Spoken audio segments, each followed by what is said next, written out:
तो हम लोगों ने साइड इफेक्ट देखे, ड्रग की डोज देखी, उसको आप याद कर लोगे, बिल्कुल जरूरी है। नेक्स्ट आ जाओ, कह रहे हैं कि daily fix dose combinations for all TB cases and advised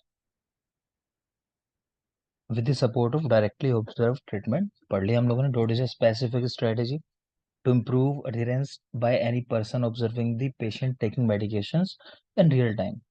The treatment observer doesn't need to be a healthcare worker, तो वही बात कह रहे हैं जो मैं आपको कह रहा था, but could be a friend or a relative or a lay person who works as a treatment supervisor or supporter. If treatment is incomplete, patients may not be cured and drug resistance may develop. आगे चलेंगे। Drug sensitive TB consists of 2 months intensive phase with 4 drugs followed by a continuation phase of 4 months यानी 16 weeks with 3 drugs। ठीक है, तो आप इतना याद कर सकते हो बस कि 2 फेज होती हैं इसके अंदर।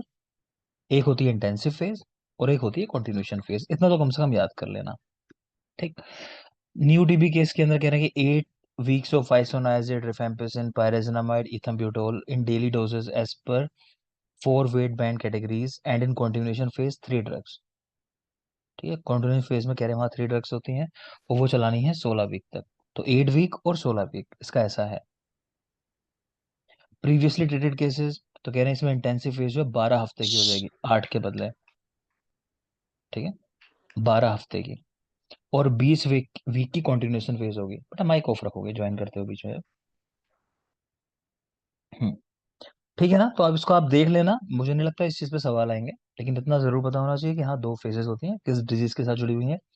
तो टीबी के साथ इंटेंसिव और कंटिन्यूएशन फेज। बाकी आप एक नजर अच्छे से इस पे डाल लेना। आगे चलेंगे। R N T CP revised जो हुआ, national tuberculosis control programme, has introduced bedaquiline cap for MDR TB under conditional access programme in 2016 across 6 states. नहीं कोई काम की बात है, ये देखोगे। निक्षय पोषक योजना, निक्षय पोषक योजना। तो समझ आता होगा, टीबी के पेशेंट्स में हम लोग बात करते हैं कि इनका वेट कम हो जाता है ना, खाने पीने का ध्यान कोई ना रखने वाला हो, है ना, या फिर खुद के पास इतनी सुविधाएं ना हो। चलो दवाइयां तो ले लेंगे, सरकार फ्री दे रही है ना, तो खाने पीने का क्या होगा। तो वही कह रहे हैं, it is a centrally sponsored scheme under national health mission, financial incentive of rupees 500 per month. ठीक है, 500 रुपये हर महीने जो है पेशेंट को देने का इसके अंदर ये है, निक्षय पोषक योजना के अंतर्गत। ठीक है, जिससे कुछ अपनी हेल्थी चीजें ले सके। तो 500 रुपये पर महीना। निक्षय पोषक योजना किसके साथ जुड़ी है, तो टीबी के साथ जुड़ी है। प्लस एक हम लोगों ने देखा था निक्षय, ये क्या है, ये web based TB surveillance system है निक्षय। याद रखना, निक्षय योजना अलग है, निक्षय पोषक स्कीम अलग है, और ये निक्षय अलग है। आगे चलिए।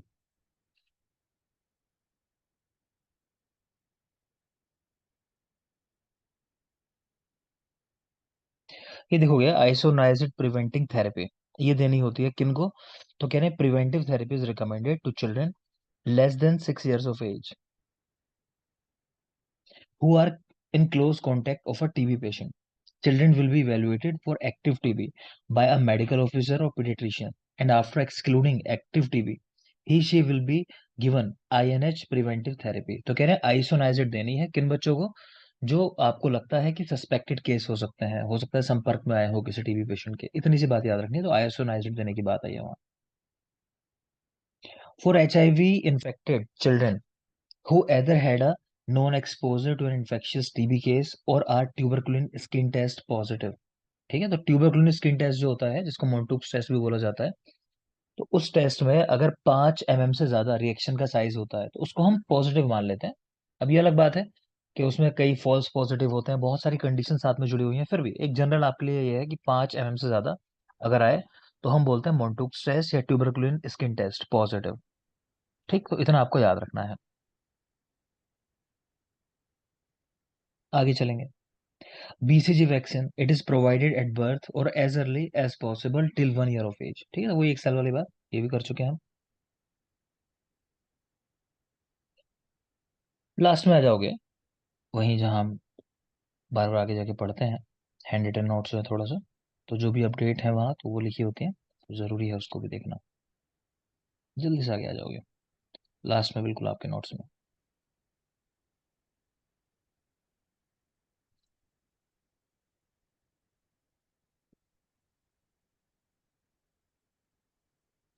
देखिए, ट्यूबरक्लोसिस प्रोग्राम इनिशिएटेड इन 1962, इन 1993, तो ये भी याद रखना, कभी कभी बुक्स में ऑप्शन देता है 1992, कई बार 1993। ठीक है, तो 92 93 हम ऐसा करके याद रखते हैं। नीलम माइक ऑफ रखेंगे बेटा। हम्म, तो इन 1993 RNTCP dots included in directly observe treatment short course. तो आपसे पूछा है RNTCP कब आया था, यानी रिवाइज प्रोग्राम फॉर टीबी, तो 1992 93। आप नीचे चाहो तो ऐसा भी लिख सकते हो 1992 93 ऐसा करके याद करने के लिए कि 92 थे या 93 थे, दोनों आंसर लगाने हैं। तब इसमें डॉट्स इंक्लूड हो गया था, डॉट्स आप जान चुके हो अभी। कह रहे हैं ऑब्जेक्टिव क्या है इस प्रोग्राम का, तो 85% पेशेंट जो है कम से कम उनको क्योर मिले, वो ठीक हो जाए। 70% फाइंडिंग बाय स्पुटम माइक्रोस्कोपी, यानी जो केसेस आपको लगते हैं सस्पेक्टेड, या टोटल जो केसेस कह लो पूरे इंडिया में है मान लो, तो उनमें से 70% केसेस को हम लोग आइडेंटिफाई कर पाए सिर्फ स्पुटम एग्जामिनेशन से, यानी कि सबका स्पुटम एग्जामिनेशन हो जाए जो लोग भी सस्पेक्टेड हैं ऐसे, ये कहना चाह रहे हैं। ठीक, तो 70% कम से कम इस लेवल को भी हम अचीव करें। फिर कह रहे हैं कि जीत स्ट्रेटेजी किससे संबंधित है, तो इतना याद रखना ये भी टीबी से संबंधित है। लिखा हुआ है joint efforts for elimination of TB, है ना, कि सब लोग मिले जुले प्रयास करें टीबी को हटाने के लिए। तो जे से जॉइंट है, ई से एफर्ट, फिर ई से एलिमिनेशन, टी का मतलब टीबी। तो joint efforts for elimination of TB, तो जीत स्ट्रेटेजी टीबी से संबंधित है। नेक्स्ट आ जाओ, डोट्स के कह रहे हैं 5 मेजर कंपोनेंट्स हैं। Political will and administrative commitment, quality sputum examination, supply of short course chemotherapy drugs, ठीक है, directly observe treatment, systemic monitoring and accountability. तो कुछ रटने जैसे तो है नहीं, आप पीछे पढ़ चुके हो, लेकिन फिर भी नंबर याद रख सकते हो कि 5 कंपोनेंट्स हैं इसके, डॉट्स के। फिर एक है stop TB strategy. Stop TB strategy, जैसे इंडिया ने टारगेट बनाया कि 2025 तक हम टीबी को एलिमिनेट कर दें मान लो, है ना, तो इसी तरह स्टॉप टीबी स्ट्रेटेजी जो है वो डब्ल्यूएचओ की है, 2006 में उन्होंने दी। ठीक है, तो ये किसके लिए है, mainly TB, TB HIV and MDR cases, कि टीबी के वो केसेस, जैसे HIV पेशेंट है कोई, उसको टीबी हुआ है तो उनको ट्रीट करना, और जो MDR केसेस हैं, मल्टीपल ड्रग रेजिस्टेंट केसेस हैं, उनको ट्रीट करना। तो ये है स्टॉप टीबी स्ट्रेटेजी। क्योंकि बाकी जो पेशेंट्स हैं उनमें तो चलो दवाइयां हमारी काम कर रही हैं, रिजल्ट दिखाई दे रहे हैं, लेकिन MDR वाले केसेस के अंदर या टीबी के वो पेशेंट जिनको HIV है, तो उनमें कह रहे हैं कि रिजल्ट जल्दी से नहीं मिलते हैं। इन लोगों में ड्रग्स भी थोड़ा चेंज की जाती हैं, जैक्स आप करके देखोगे, मैं अगर पढ़ाऊंगा आप लोगों को आगे चल के टीबी तो वहां बताऊंगा आपको, फिलहाल इतना याद रखो, टीबी HIV और MDR केसेस, तो इनके लिए स्टॉप टीबी स्ट्रेटेजी WHO ने दी है। नेक्स्ट देखो, 2014 में एंड टीबी स्ट्रेटेजी आई, तो ये किसने दी, वर्ल्ड हेल्थ असेंबली, मतलब वो WHO की है भी। तो इसमें क्या है एंड टीबी स्ट्रेटेजी के अंदर, कि हम ये इंश्योर करना चाहते हैं कि टीबी की वजह से जीरो डेथ हो, ठीक है, कोई डिजीज ना हो किसी को टीबी मतलब, और कोई इसकी सफरिंग्स ना हो टीबी की वजह से, जो भी सफरिंग्स है इसकी, तो वो ना हो। तो एंड टीबी स्ट्रेटेजी, तो इसमें क्या है, zero death, disease and suffering, death disease and suffering zero हो जाए, क्लियर। और देखोगे, कह रहे इसमें भी मेन फोकस ये है कि 95% तक कम से कम हम डेथ का रिडक्शन कर दें, कि करेंटली जितनी डेथ होती है टीबी से, वो 95% तक कम हो जाए। ठीक है, कब तक, 2035 तक का टारगेट है ये। इंडिया को जो फ्री करने का टारगेट था वो 2025 तक का था। और यहाँ देख रहे हो, ये जो वर्ल्ड हेल्थ असेंबली ने जो अपना 2014 में स्टेटमेंट दिया है एन टीबी स्ट्रेटेजी वाला, इसके अंतर्गत 2035 तक की टाइमलाइन है। आगे चलेंगे, कुछ ऑर्गेनाइजेशन से संबंधित सिर्फ पढ़ लोगे, पूछे नहीं जाते। स्टेट ट्यूबरक्लोसिस ऑफिस है, स्टेट ट्यूबरक्लोसिस ऑफिसर होता है उसमें एक, state tuberculosis training and demonstration centres है, तो कह रहे हैं यहाँ पे एक डायरेक्टर होता है। डिस्ट्रिक्ट टीबी सेंटर है, वहाँ ऑफिसर है एक, district TB officer. Tuberculosis unit है, उसमें मेडिकल ऑफिसर होता है। ठीक है, एक सीनियर ट्रीटमेंट सुपरवाइजर है, सीनियर टीबी लेबोरेटरी सुपरवाइजर है, माइक्रोस्कोपी सेंटर्स हैं, डोट्स प्रोवाइडर्स हैं। तो सिर्फ पढ़ लोगे, उसमें कुछ काम की बात नहीं है।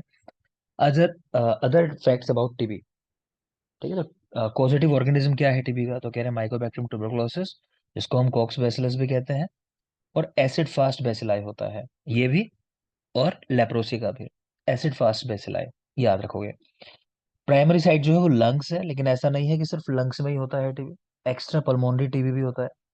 ठीक है, तो लंग्स के बाहर भी हो सकता है, एक्स्ट्रा पल्मोनरी टीबी होता है वो। तो महिलाओं में तो कारण भी है कंसीव ना करने का। ठीक है, तो लंग्स प्राइमरीली अफेक्टेड होते हैं। स्क्रीनिंग टेस्ट की अगर बात करें तो मोंटुक्स टेस्ट किया जाता है, इसमें कह रहे हैं 0.1 ml पीपीडी दी जाता है। ठीक है, इंटरडर्मली। और उसको रीड करते हैं 48 to 72 आवर्स के बाद, 48 से 72 घंटों बाद वो रीडिंग नोट की जाती है, कितना रिएक्शन हुई। तो कह रहे हैं size more than 5 mm considered positive. Clear, बात कर चुके हैं सारी ये। आइसोनायासिड कह रहे हैं एचआईवी के पेशेंट्स में दी जाती है, लेकिन इसका एक साइड इफेक्ट है कि विटामिन B6 का एब्जॉर्प्शन कम हो जाता है इसकी वजह से। इसीलिए हम क्या करते हैं, इसके साथ विटामिन B6 देते हैं अलग से और ज्यादा। क्लियर, तो वही कारण है। नेक्स्ट देख रहे हो रिफेम्पिसिन। तो ये किन पेशेंट्स को देते हैं, टीबी में देते ही हैं, लेकिन कह रहे रीनल फेलियर के पेशेंट्स के अंदर भी रिफेम्पिसिन देना है। तो ऐसे याद रखना है, आर से रिफेम्पिसिन, आर से रीनल फेलियर। आपसे सवाल कर ले कि रीनल फेलियर के केसेस में कौन सी ड्रग दोगे इनमें से प्रिफर्ड, तो रिफेम्पिसिन याद रखोगे। आर से रीनल, आर से रिफेम्पिसिन, दोनों आर से हैं। नेक्स्ट देखेंगे इथम्ब्यूटोल। तो ये बैक्टीरियोस्टैटिक है, ड्रग ऑफ चॉइस है लीवर फेलियर के अंदर। तो इथम्ब्यूटोल लीवर फेलियर में, इसको भी याद रख लेंगे इस तरह ही कि लीवर फेलियर वाले पेशेंट्स के अंदर इथम्ब्यूटोल देनी है। नेक्स्ट है पायरेसिनामाइड। तो हेपेटोटॉक्सिक होती है सबसे ज्यादा, लिखा ही है। मॉक्सीफ्लोक्सासिन, एमडीआर केसेस। तो एमडीआर केसेस कह रहे हैं कौन से होते हैं, कि जहां पे आइसोनाइजिड काम ना कर रही हो, रिफेम्पिसिन काम ना कर रही हो। आइसोनाइजिड और रिफेम्पिसिन ये ड्रग काम नहीं कर रही, मान लो कि दो ड्रग हो गई जैसे, तो ये हो गया मल्टीपल ड्रग रेजिस्टेंट केसेस। ठीक है, नेक्स्ट है एटीडी, 24 मार्च। तो एंटी ट्यूबरकुलर डे होगा, 24 मार्च को सेलिब्रेट करते हैं, वो लिखा हुआ है 24 मार्च। टीबी इंस्टीट्यूट कहाँ है इंडिया में, तो बैंगलोर। हम लोग गाइड के टाइम पे याद करते हैं, बहुत लोगों को याद होगा कि बैंगलोर जो है आईटी हब है, वहाँ सबके आगे टीवी स्क्रीन लगी होती है, उस तरह से हमने याद किया है इसको। नहीं किया तो याद कर लोगे अभी। तो बैंगलोर आईटी हब है, वहाँ सबके आगे एक स्क्रीन लगी होती है, उस पर डेटा देख रहे होते हैं वो लोग। तो हम ऐसे याद रखते हैं कि टीवी रखें सबके आगे बैंगलोर में। तो बैंगलोर टीवी इंस्टीट्यूट है वहाँ। डोट्स में 3 कैटेगरीज हैं, याद रखना, पहले कैटेगरीज ये अलग थी, अभी कैटेगरीज अलग हैं, तो आपको तो करंट वाली ही याद रखनी है। 3 कैटेगरी है, कैटेगरी 1, कैटेगरी 4, कैटेगरी 5, याद रखना। 2 और 3 नहीं है अभी, कोई कैटेगरी। ठीक है, 1, 4 और 5। तो कैटेगरी 1 में कौन से केसेस रखते हैं टीबी के, जो न्यू केसेस आते हैं कैटेगरी 1 के अंदर। कैटेगरी 4 में जो मल्टीपल ड्रग रेजिस्टेंट केसेस हैं, या यूं कह लो कि ट्रीटमेंट लिया, काम नहीं किया, ठीक है ना, तो वो वाले केसेस, फेलियर वाले मतलब, तो कैटेगरी 4 के अंदर आ गए। कैटेगरी 5 कौन सी है, एक्स्ट्रा पल्मोनरी टीबी। तो कैटेगरी 1 इसमें न्यू केसेस होंगे, कैटेगरी 4 के अंदर एमडीआर केसेस होंगे, कैटेगरी 5 के अंदर एक्स्ट्रा पल्मोनरी टीबी के केसेस होंगे। तो बिल्कुल याद रखोगे, ये 3 कैटेगरी हैं अभी।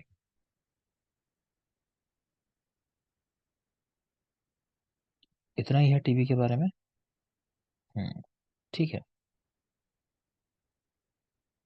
वापिस आ जाओगे जहां पर थे वहीं। तो ये टीबी के बारे में कुछ और फैक्ट्स है, आपने देख लिया। आगे देखते हैं next condition,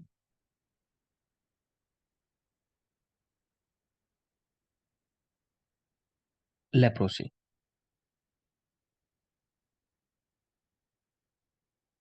national leprosy eradication programme. तो national leprosy eradication programme is a centrally sponsored health scheme of ministry of health and family welfare, government of India. ठीक है, आगे चलिए, ऑब्जेक्टिव पढ़ लेते हैं चलो इसके एक बार। Early detection through active surveillance by trained health workers, regular treatment of cases by providing multi drug therapy at fixed in और centres on near by village. ठीक है, intensified health education, appropriate medical rehabilitation and leprosy ulcer care services। ठीक है, तो यहाँ तो कुछ खास लिखा नहीं है, लास्ट में आ जाते हैं वहाँ क्या लिखा हुआ है इन्होंने। लेप्रोसी के बारे में कुछ ड्रग्स वगैरह का डिस्कशन किया हुआ है, वो सर जरूरी ये है। हो गया था लास्ट टाइम। लेप्रोसी के बारे में पढ़ लिया था लास्ट टाइम हमने। ये सर हो गया था सर, वेक्टर बॉन्ड भी हो गया था। नहीं नहीं, कहाँ हुआ था बेटा। नो। सर आपने ये स्टार्टिंग में करवाए थे दो दो, उसके बाद फिर बाद सारे प्रोग्राम करवाए। नहीं बेटा, इस बार तो नहीं कराए, मुझे लगता है आपको ध्यान आ रहा है, आपने शायद ऑनलाइन मेरा कोई लेक्चर पढ़ लिया होगा, मैंने पीछे लेक्चर डाला हुआ था। इस बार नहीं हुए ना ये? बाकी लोग बताओ जरा। नहीं हुआ सर। हो नो गई सर सर, प्रोसी करवा दी है सर। एक्चुअली आपने वीडियो शेयर की थी ग्रुप में ना इसकी। अच्छा अच्छा, हाँ मैं वही बता रहा हूँ फिर। एक मिनट बेटा बने रहोगे।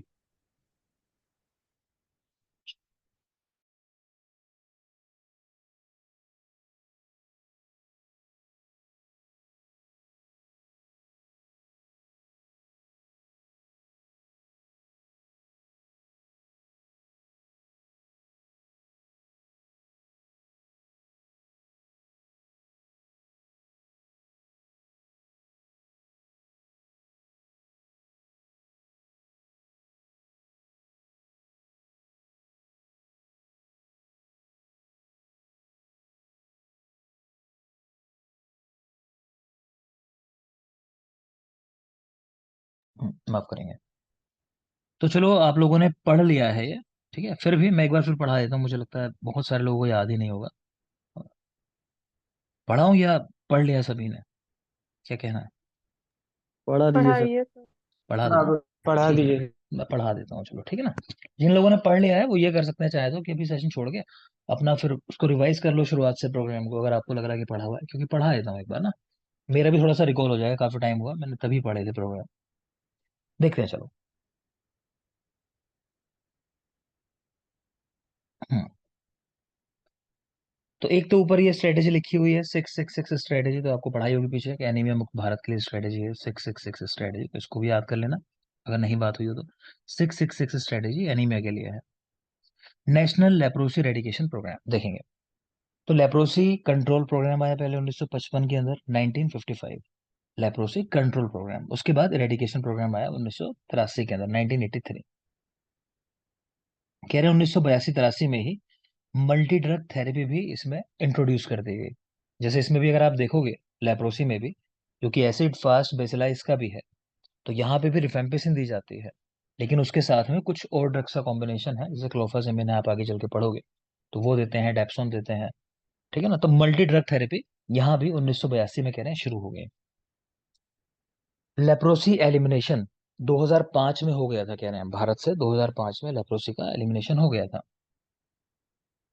नेक्स्ट चलोगे, स्ट्रेटेजी क्या है इस प्रोग्राम की? Early detection, MDT multi drug therapy देना, और एजुकेट करना डिजीज के बारे में। Early detection, MDT, education about disease. Goal की अगर बात करें, क्या हमारा टारगेट है अचीव करना, इस पे सवाल आया हुआ है, ठीक है। तो केस 1 और लेस देन 1 पर 10,000 यही पूछा था, ये रख के पूछा था क्वेश्चन। ये कहाँ के? अपना यूपी वाले एमओ में पूछा था, ठीक है। तो गोल क्या है? एमओसीएच वाला जो एग्जाम था बेटा, उसमें आया था क्वेश्चन है जहां तक मुझे ध्यान है। तो गोल है केस 1 और लेस देन 1 पर 10,000। एलिमिनेशन बाय 2005, वो तो हो गया। नेक्स्ट है SAPEL, special action projects for elimination of leprosy. Special elimination projects for elimination of leprosy. इसमें क्या है? High focus with MDT in remote areas. ये हाईली फोकस करना है केसेस के ऊपर, प्लस मल्टीपल ड्रग थेरेपी देनी है, ठीक है। रिमोट एरियाज जहां तक नहीं पहुंच पाती थी टीम्स वगैरह, तो वो भी पहुंचे और ट्रीटमेंट दिया जाए। अब यहाँ टाइप बता रहे हैं लेप्रोसी कितने टाइप की होती है। याद रखना ये सब आपके आगे सिलेबस में भी है, ठीक है। प्रोग्राम के साथ मैंने डिजीज कहीं कहीं ऐड कर दी है, तो उसका पर्पज यही है कि आगे का लोड कम हो जाए, ठीक है। तो जब हम पढ़ेंगे, मान लो डेंगू के बारे में अगर मैंने आपको यहाँ बता दिया, या फिर मलेरिया के बारे में यहाँ बता दिया, तो मैं फिर बाद में बात नहीं करूंगा। मैं आपको फीवर पढ़ाऊंगा, मान लो आपके टॉपिक में होंगे आगे चल के, तो मैं फीवर की बात नहीं करूंगा फिर उन टॉपिक्स की। मैं फीवर में वो पढ़ाऊंगा जो नहीं डिस्कस हुए होंगे, कि मान लो टाइफॉइड नहीं हुआ डिस्कस, उसको पढ़ा दूंगा। बात समझ रहे हो? तो यहीं पे पूरा याद करके चलना, ये मत सोचना ये एक्स्ट्रा चल रहा है, हमारे यहाँ तो सिर्फ प्रोग्राम लिखे हुए हैं। नहीं, ये भी लिखे हुए हैं आपके आगे देखोगे आप सिलेबस में। तो टाइप क्या क्या है?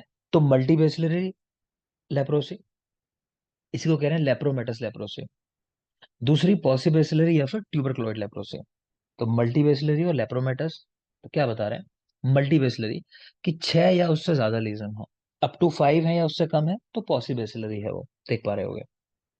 तो 5 से ज्यादा तो मल्टी, 5 तक तो पॉसिबेसिलरी, ठीक है। प्लस मल्टीबेसिलरी में 2 और मोर नर्व्स अफेक्टेड, 2 और मोर नर्व्स अफेक्टेड, जबकि यहाँ पे जाहिर सी बात 2 से कम, यानी कि 1 या हो सकता है कोई भी नर्व ना अफेक्टेड हो। लेप्रोमेटस में स्किन स्मीयर पॉजिटिव आएगा तो उसमें मिल जाएगा आपको ये बैक्टीरिया, लेकिन पॉसिबेसिलरी में स्किन स्मीयर निगेटिव। मल्टीवेसलरी जो ज्यादा आप कह सकते हो कि प्रोग्रेसिव कंडीशन है, वहाँ ऑलरेडी लीजन्स बहुत ज्यादा है, तो वो इन्फेक्शियस कंडीशन है, फैलती है। लेकिन ये पॉसिबेसिलरी नाम ही है, पॉज लग जाना, रुक जाना, इस तरह करके सोचो, तो नॉन इन्फेक्शियस। ट्रीटमेंट इसमें 12 महीने चलेगा, ऊपर वाली वैरायटी में मल्टीवेसलरी, इसमें 6 महीने ही सफिशियंट है। ठीक, फिर एक बार बात कर लेते हैं। तो मल्टीवेसलरी या लेप्रोमेटस, तो इसमें क्या है, 6 या उससे ज्यादा लीजन्स होंगे, 2 या उससे ज्यादा नर्व अफेक्टेड होंगी, स्किन स्मीयर पॉजिटिव होगा, इन्फेक्शियस है और ट्रीटमेंट चलेगा 12 महीने। पॉसिबेसिलरी या ट्यूबरकुलोइड, 5 या उससे कम लीजन, 1 या 2 nerve affected, skin smear negative, non infectious है और 6 महीने ट्रीटमेंट चलने वाला है। कौन सी ड्रग्स यूज करते हैं? तो rifampicin once in month, dose है 600 मिलीग्राम। क्लोफेजेमिन डेली यूज करनी है, कह रहे हैं डेली, ठीक है। और 300 मिलीग्राम या तो मंथ में, या फिर कह रहे हैं 50 मिलीग्राम डेली, इस तरह से बता रहे हैं इसको। अच्छा, इन्होंने ये दोनों इस तरह से लिख दिया, मुझे लग रहा है। ठीक है, देखोगे। नेक्स्ट है डेप्सोन, तो 100 मिलीग्राम। 1300 मिलीग्राम है इसमें तो। हाँ बेटा, हाँ 30, 1300 है। हाँ सही कह रहे हो, 1300 मिलीग्राम नहीं, वो 300 होगी बेटा, 13 नहीं होगी, 300 होगी। 300 क्लोफाजेमिन है ना, 300 ही होगी, हाँ जी सर, है ना। ठीक है। के बाद 15 आगे देख लेंगे, चलो इसमें भी लिखा होगा, या देख लो, यहाँ पे लिखा हुआ है आगे, बनी हुई है। 1 मिनट, इसको देखो, इस इमेज से आपको ज्यादा क्लियर हो जाएगा, है ना, वहाँ थोड़ा सा डिस्टर्बेंस हो रहा है, यहाँ देखोगे आप। तो दोनों में बता रखा है कि मल्टी बेसिलरी है, पॉसिबेसिलरी है। आपसे इस लेवल पे नहीं पूछा जाता, ठीक, मैं अगेन कह रहा हूँ, आपको ड्रग्स के नाम याद हो काफी है, रिफेम्पिसिन, डेप्सोन और क्लोफेजेमिन, आपको तो ये भी याद हो गया, 12 महीने 6 महीने। बाकी जो भी एक्स्ट्रा है वो एडवांटेज है आपके लिए। तो रिफेम्पिसिन 600 मिलीग्राम मल्टी बेसिलरी में वंस अ मंथ, ठीक। पॉसिबेसिलरी के अंदर again 600 milligram once a month. Dapsone की बात करें मल्टी बेसिलरी में 100 मिलीग्राम डेली, और पॉसिबेसिलरी में भी 100 मिलीग्राम डेली। क्लोफाजेमिन की बात करें, वो मल्टी बेसिलरी में है, पॉसिबेसिलरी में नहीं है, तो डोज बता रहे हैं 300 मिलीग्राम वंस अ मंथ, या फिर 50 मिलीग्राम डेली। यह है 50 मिलीग्राम डेली। ड्यूरेशन वही 12 महीने या 6 महीने, और तो इसमें कुछ है नहीं। हम्म वापिस चलेंगे, अगली कंडीशन पे आ जाएंगे, NVBDCP, देखते हैं।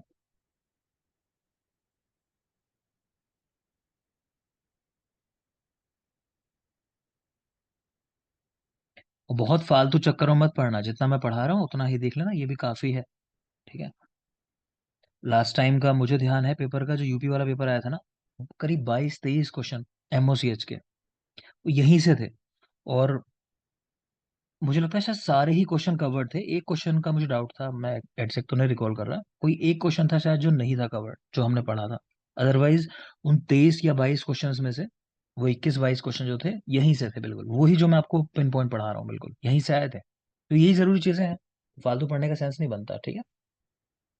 आगे चलोगे, national centre for vector borne disease control, ठीक है, launch in 2003-4 by merging National Anti-Malaria Control Program, National Fileria Control Program, kala azar control programme, Japanese B encephalitis and dengue, इन सबको मिला के, डेंगू कंट्रोल प्रोग्राम, ये सब जो है इनको मिला के कह रहे हैं 2003-4 में national centre for vector borne disease ये बनाया गया।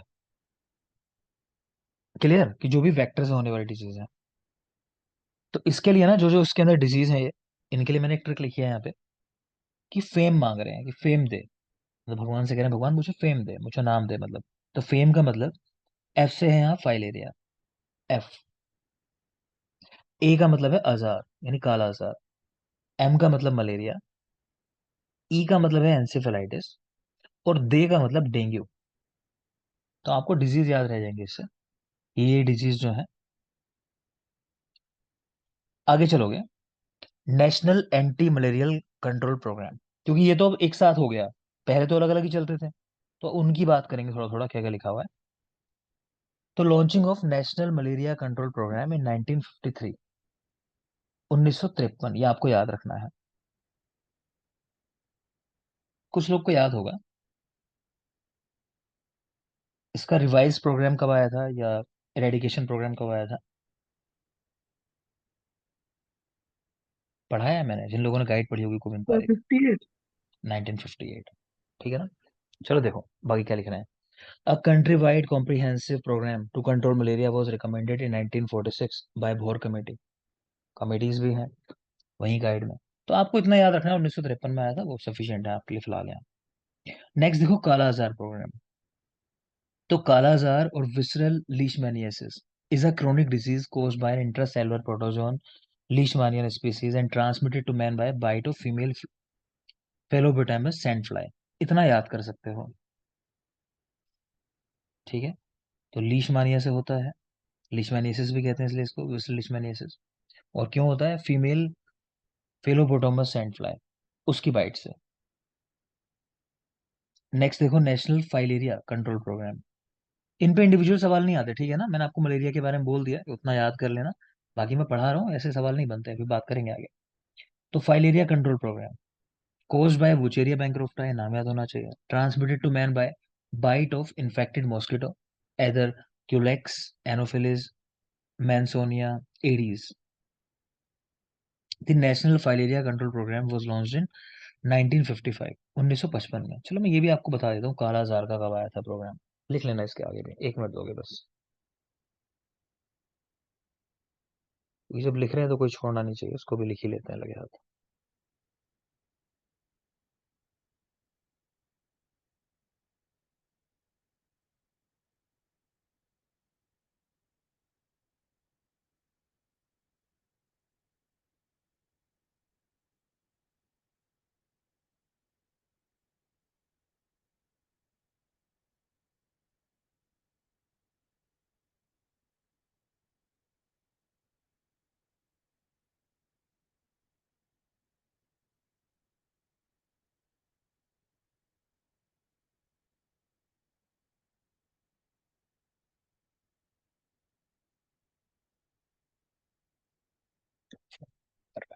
एक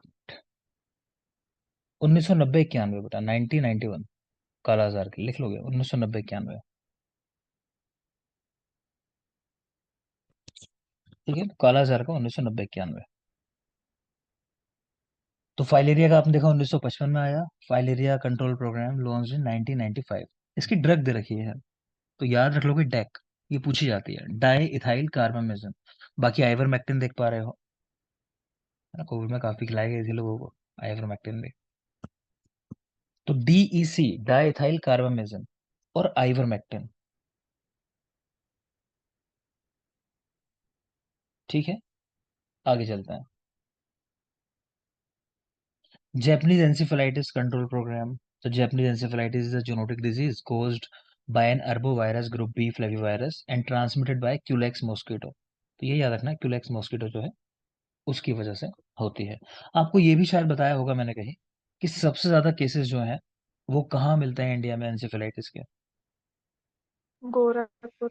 गोरखपुर। गोरखपुर। ठीक है, ठीक है बेटा, तो वो भी याद रखना है। ठीक है, आगे चलोगे। Dengue and dengue haemorrhagic fever. तो one of the most important resurgent tropical infection. ठीक, फिर आगे लिखा है virus serotypes DEN 1 2 3 and 4 transmitted by the infected mosquitoes Aedes aegypti. तो ये किससे होता है? एडीज एजिप्टाई से, मॉस्किटो एडीज एजिप्टाई। ठीक है, 4 सीरोटाइप है, याद रखना, 1 2 3 4। नेक्स्ट चलोगे, लेप्टोस्पायरोसिस, ये नहीं इतना कुछ खास। नीचे आ जाओगे, लास्ट में क्या लिखा है वो देख लेते हैं, वेक्टर बोर्न डिजीज वाले में।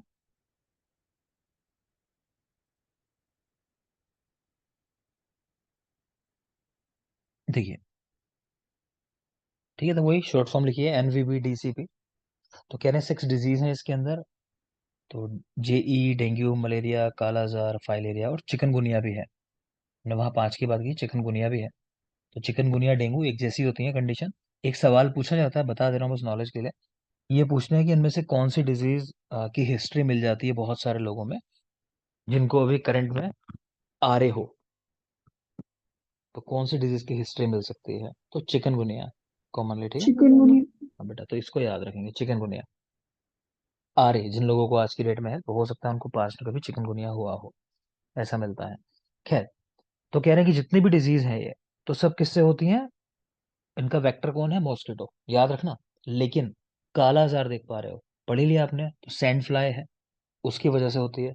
और बाकी सारी जो है मॉस्किटो से होती हैं, तो ये बात याद रखोगे। बाकी सब मॉस्किटो से, काला आजार ये मक्खी से होती है, वो सैंड फ्लाई। सर काला आजार के लिए मेडिसिन बताई आपने? मिल्टेफोसिन है, लेकिन आपको रटने की जरूरत नहीं है। ओके। ठीक है, आगे देखोगे टारगेट क्या है।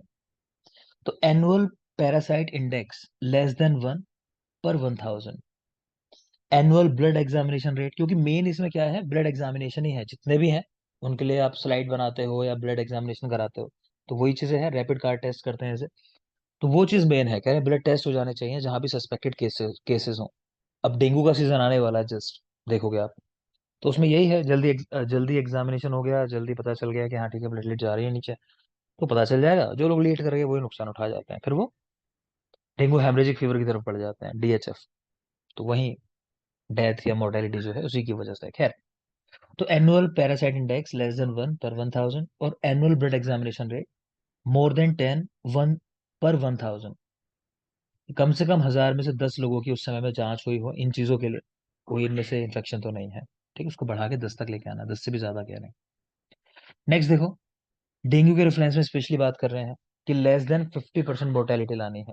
तो ये जो बात कर रहे हैं ना, तो ये उन केसेस की बात कर रहे हैं हेमरेजिक फीवर वालों की, नॉर्मल केसेस की बात नहीं कर रहे हैं, क्योंकि नॉर्मल में तो कुछ होता ही नहीं है, कई बार तो अननोटिस्ड हो जाता है डेंगू। तो लेस देन 50% मोर्टेलिटी, फिर लेस देन 25% मॉर्बिडिटी बाय 2020। ठीक है, मॉर्बिडिटी होता है मतलब डिजीज हो जाना, क्लियर, और मोर्टेलिटी होता है उससे डेथ हो जाना। तो डिजीज तो बहुत को होती है हर साल, अभी देखोगे कितनों को हो जाएगा डेंगू, लेकिन मोर्टेलिटी कम में होती है ना। तो कह रहे हैं कि मॉर्बिडिटी भी कम लेके आनी है, लेस देन 25% तक लेके आना उसको 2020 तक। खैर, नहीं लगता मुझे इन पे सवाल आएंगे, आगे चलो। कालाजार, फाइलेरिया, इनको एलिमिनेट करने की बात कर रहे हैं 2020 तक, टाइम भी आगे आ चुका। मलेरिया का एलिमिनेशन कर देंगे 2030 तक, लगता नहीं है वैसे, होगा भी नहीं, तय बात है। तो मलेरिया को तो एलिमिनेट करना है 2030 तक। नेक्स्ट चलो, स्ट्रेटेजीज देखो। तो स्ट्रेटेजीज में कह रहे हैं कि अर्ली डायग्नोसिस करनी है और फिर ट्रीटमेंट कर देना है उसका, तो फिर ठीक हो जाएगा व्यक्ति। आप अर्ली स्टेज में डायग्नोसिस कर लो। डायग्नोसिस किसके ऊपर डिपेंड करती है? तो ब्लड स्लाइड एग्जामिनेशन, इतना ही देखो, काम की बात नहीं है आपके लिए। तो ब्लड स्लाइड एग्जामिनेशन किया जाता है, थिक स्मीयर थिन स्मीयर होते हैं, तो आप याद रखोगे ब्लड स्लाइड एग्जामिनेशन। नेक्स्ट देखो, ट्रीटमेंट लिखा हुआ है प्लाज्मोडियम वाइवेक्स के अगेंस्ट क्या करना है, जो 4 सीरोटाइप आप पढ़ रहे थे ना मलेरिया के, तो उसमें लिखा हुआ है कि प्लाज्मोडियम वाइवेक्स के लिए क्या करोगे। तो प्राइमाक्विन है 0.25 मिलीग्राम पर किलोग्राम बॉडी वेट, क्लोरोक्विन है, आप क्लोरोक्विन याद कर लेना, बस नाम, आपसे पूछा नहीं जाता ज्यादा कुछ, ठीक है, ये भी नहीं पूछा जाएगा, मैं ये भी गलती बता रहा हूँ, मेडिसिन वगैरह में नहीं पूछेगा आपसे, आपको बस पता होना चाहिए प्लाज्मोडियम वाइवेक्स है, प्लाज्मोडियम फेल्सीपेरम है। फेल्सीपेरम क्यों जरूरी है, वो मेन बात है। देखो फेल्सीपेरम जो है, जो हम बात करते हैं कि पेशेंट जो है ना, उसको ऐसा कह लो आप कि सबसे सीवियर जो कॉम्प्लिकेशंस होते हैं वो कौन से सीरोटाइप की वजह से होते हैं, इस तरह से करके एक सवाल बनता है, तो याद रखना प्लाज्मोडियम फेल्सीपेरम। ठीक है, सबसे मतलब कह लो आप सीवियर फॉर्म है, ये सीवियर वैरायटी है इसकी। मलेरिया बोल ब्रेन के इफेक्ट आते हैं। क्या बेटा? इस फाल्सीफेरम ब्रेन को इफेक्ट करता है। हाँ, करेक्ट करेक्ट, ब्रेन को अफेक्ट करता है। ठीक है, तो वही मैं कह रहा हूँ कि सबसे सीवियर जो फॉर्म है, जिससे कॉम्प्लिकेशन बहुत ज्यादा हो सकते हैं, वो है प्लाज्मोडियम फेल्सीपेरम। तो यही सवाल पूछता है और कुछ नहीं, बाकी ट्रीटमेंट वगैरह लिखा है, देख लो मन हो तो प्लाज्मोडियम वाइवेक्स में कह रहे हैं कि क्लोरोक्विन या प्राइमाक्विन जो है 14 डेज की इसकी डोज है। फेल्सीपेरम में आर्टिसोनेट कॉम्बिनेशन थेरेपी चलती है। तो इसमें क्या क्या चीजें होती हैं, तो डे 1, 2 और 3, 3 दिन की ड्रग होती है। और ये ध्यान रख लेना कि जो भी मलेरिया की ड्रग्स होती हैं वो लीवर के ऊपर इफेक्ट डालती हैं, लीवर के ऊपर इफेक्ट डालती हैं, ठीक है, बहुत ज्यादा। तो डे 1 में आर्टिसोनेट सल्फाडॉक्सिन प्राइमेथामिन, डे 2 में आर्टिसोनेट है, प्राइमाक्विन है, डे 3 में आर्टिसोनेट है। मेनली आर्टिसोनेट तो याद ही रखना, बस इतना याद रख लो तो भी चलेगा। कि ये थेरेपी चलती है प्लाज्मोडियम फैल्सीपेरम में। नेक्स्ट आ जाओगे, इंटीग्रेटेड वेक्टर मैनेजमेंट। अब ये किसी एक डिजीज के लिए नहीं आया, जो मैनेजमेंट आया है ये सारी डिजीज के लिए आया है कॉमन, जितने भी वेक्टर बॉर्न डिजीज हैं, कि उनमें आप क्या क्या करोगे, कैसे कंट्रोल करोगे, ये जरूरी बात है, ध्यान से देखना। सबसे पहले होता है सोर्स रिडक्शन। सोर्स रिडक्शन तो उसमें क्या क्या कराना है, कह रहे हैं एंटी लार्वा थेरेपीज क्या क्या कर सकते हो, ठीक है। तो फिजिकल, केमिकल और बायोलॉजिकल। तो फिजिकल में कह रहे हैं कि ऑयल वगैरह जैसे पानी में डाल देते हैं ना, तो जो एग होते हैं मॉस्किटो के वो सरफेस के ऊपर कहने रहते हैं, तो वो डूब जाते हैं जब आप ऑयल डाल देते हो, ठीक है। इसलिए पहले ये प्रैक्टिस होती थी कि नालियों वगैरह में लोग तेल डाल दिया करते, ऑयल डाल दिया करते थे। दूसरा केमिकल तो डीडीटी, मेलाथायोन। तीसरा है बायोलॉजिकल, गैम्बूसा। एक फिश का नाम लिखा है बेटा, ये बहुत जरूरी है, मॉस्किटो के जो लार्वा होते हैं उनको खाती है, इस पे सवाल पूछा जाता है, ठीक है। क्योंकि इस तरह के जो पैरामीटर्स हैं आप जानते हो, डीडीटी तो बैन ही कर दिया, ठीक है ना। बहुत सारी ऐसे जो आप देखते हो कि आजकल स्पीसीज वो एक्सटिंक्ट होने के कगार पे हैं, तो डीडीटी की वजह से है। इसके साथ एक टर्म जुड़ी हुई है, चाहो तो लिख लो यहीं पे, बहुत जरूरी है। डीडीटी क्या करता है, बायो मैग्निफिकेशन, लिख लेंगे, बायो मैग्निफिकेशन होता है डीडीटी के साथ। तो अब ये यूज नहीं किया जाता। इसका मतलब है कि जैसे जैसे आहार श्रृंखला में नीचे वाले जीव को ऊपर वाला जीव खाएगा, उसके ऊपर वाला जीव खाएगा, ऊपर वाला जीव खाएगा, तो इसका ना डिग्रेडेशन नहीं होता। तो एक की बॉडी में जो है, मान लो कि मछली की बॉडी के अंदर है, तो मछली को जो भी खाएगा उसकी बॉडी में चला जाएगा पूरा का पूरा, प्लस उसने अपनी लाइफ में और भी चीजें बहुत सी खाई होंगी लाइफ में, जिनसे डीडीटी बॉडी के अंदर गया होगा, तो उसमें मात्रा बढ़ जाएगी। वो बात समझ में आ रही है। उससे बड़ा अगला जीव आया जिसने उसको खा लिया, मान लो आहार श्रृंखला में, तो उसमें उसकी लाइफ में खाया हुआ जितना भी होगा, प्लस जिन जिनको खा रहा है उनसे तो आ ही रहा है, और क्लियर। तो वो डीडीटी इकट्ठा होता चला जाता है। तो जो हम गिद्ध की बात करते हैं, वल्चर्स, कि आजकल बहुत कम मिलते हैं, तो उसका कारण यही माना गया क्योंकि उनकी जो डाइट है वो क्या है, कि जब जीव जो है उनकी डेथ हो जाती है, तो मरा हुआ जो शरीर होता है, मतलब डेड बॉडीज, उनको खाते हैं। तो जितना भी डीडीटी गया बॉडी में लास्ट तक था उसकी लाइफ के अंदर, तो वो सारा खा लिया सोचो उसने, ठीक है। वो छोटा सा है गिद्ध, तो अगर इंसानों के कंपैरिजन में देखो या और चीजों के कंपैरिजन में, तो धीरे धीरे धीरे इकट्ठा होकर लेवल उनकी डेथ का कारण बन जाता है। खैर डीडीटी आप याद रखोगे। डीडीटी की वजह से हम लोग पढ़ते हैं कि जो गोरैया है चिड़िया कि वो क्यों नहीं मिलती है, सवाल पूछा जाता है। तो इसकी वजह से क्या हुआ कि जो उनके एग हैं, मैंने पढ़ाया होगा कुछ लोगों को जब गोविंद पारिक गाइड पढ़ी होगी, कि जो एग होते हैं ना, तो एग शेल बहुत वीक हो जाती है। तो जैसे ही वो हैच करने के लिए पेरेंट्स आके बैठते हैं ना उसके ऊपर सेकने के लिए एग को, तो वो ब्रेक हो जाता है, एग शेल ब्रेक हो जाती है। तो जाहिर सी बात है जो बच्चा है अंदर उसकी मृत्यु हो जाएगी, ठीक है। तो इसीलिए धीरे धीरे उनकी पॉपुलेशन कम हो गई। तो ये एक गोरैया के नष्ट होने का भी कारण है। तो खैर दोनों बातें याद रख लोगे, डीडीटी से बायोमैग्निफिकेशन होता है, और जो चिड़िया है वो क्यों नष्ट हुई, क्योंकि डीडीटी की वजह से उनकी जो एक्शेल है वो बहुत वीक हो गई, और वो हैच करते समय टूट जाता है। सेशन का टाइम फिनिश हो रहा है बेटा, इतना ही रखेंगे आज के लिए, संडे है, आराम करो थोड़ा सा, पूरा रिवाइज